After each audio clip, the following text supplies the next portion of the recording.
वर्धमान नामक शहर में एक कुशल व्यापारी रहा करता था।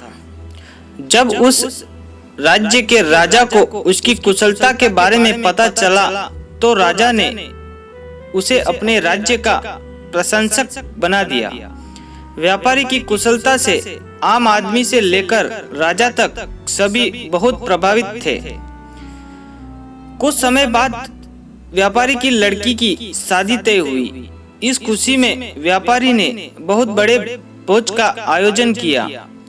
इस भोज समारोह में उसने राजा से लेकर राज्य के सभी लोगों को आमंत्रित किया था। इस समारोह में राजघराने में काम करने वाले एक सेवक भी आया, जो गलती से राज परिवार के सदस्यों के लिए रखी गई कुर्सी पर बैठ गया। उस सेवक को कुर्सी पर बैठा देख व्यापारी को बहुत गुस्सा आता है। गुस्से में व्यापारी उस सेवक का उपवास कर समारोह से उसे भगा देता है। इससे सेवक को शर्मिंदगी बहुत महसूस होती है और वह व्यापारी को सबक सिखाने की ठान लेता है। कुछ दिन बाद जब वह राजा के कमरे में की सफाई कर रहा होता है तो उस समय राजा कच्ची नींद में होता है। सेवक मौके का फायदा उठाकर बड़बड़ाना शुरू कर देता है। सेवक बोलता है, व्यापारी की इतनी हिम्मत जो रानी के साथ दुर्व्यवहार करे।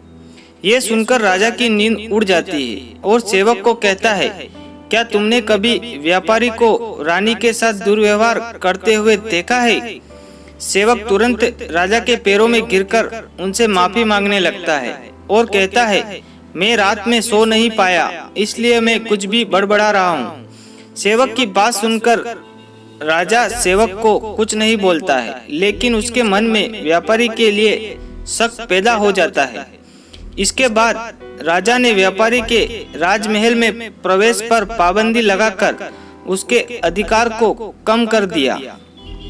अगले दिन व्यापारी किसी काम से राजमहल में आता है तो उन्हें पहरेदार दरवाजे पर ही रोक देते हैं। पहरेदार का यह व्यवहार देखकर व्यापारी को आश्चर्य होता है। वहीं पास में खड़ा राजा का सेवक जोर जोर से हंसने लगता है और पहरेदार से कहता है, तुम्हें पता नहीं तुमने किसे रोका है? ये बहुत ही प्रभावशाली व्यक्ति है जो तुम्हें यहाँ से बाहर निकलवा सकता है। इन्होंने मुझे अपने भोज समारोह से निकलवा दिया था। सेवक की उन बातों को सुनकर व्यापारी को सब समझ में आ गया और वह उस सेवक से माफी मांगता है। साथ ही वह उस सेवक को अपने घर दावत के लिए आमंत्रित भी करता है।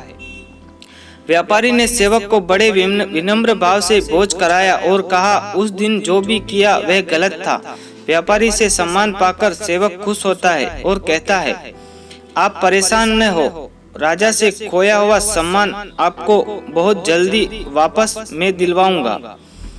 उसके अगले दिन राजा जब कच्ची नींद में होता है तो सेवक कमरे की सफाई करते हुए फिर से बड़बड़ाने लगता है और कहता है, हे भगवान, हमारे राजा इतने भूखे होते हैं कि गुसल खाने में स्नान करते हुए खीर खाते रहते हैं।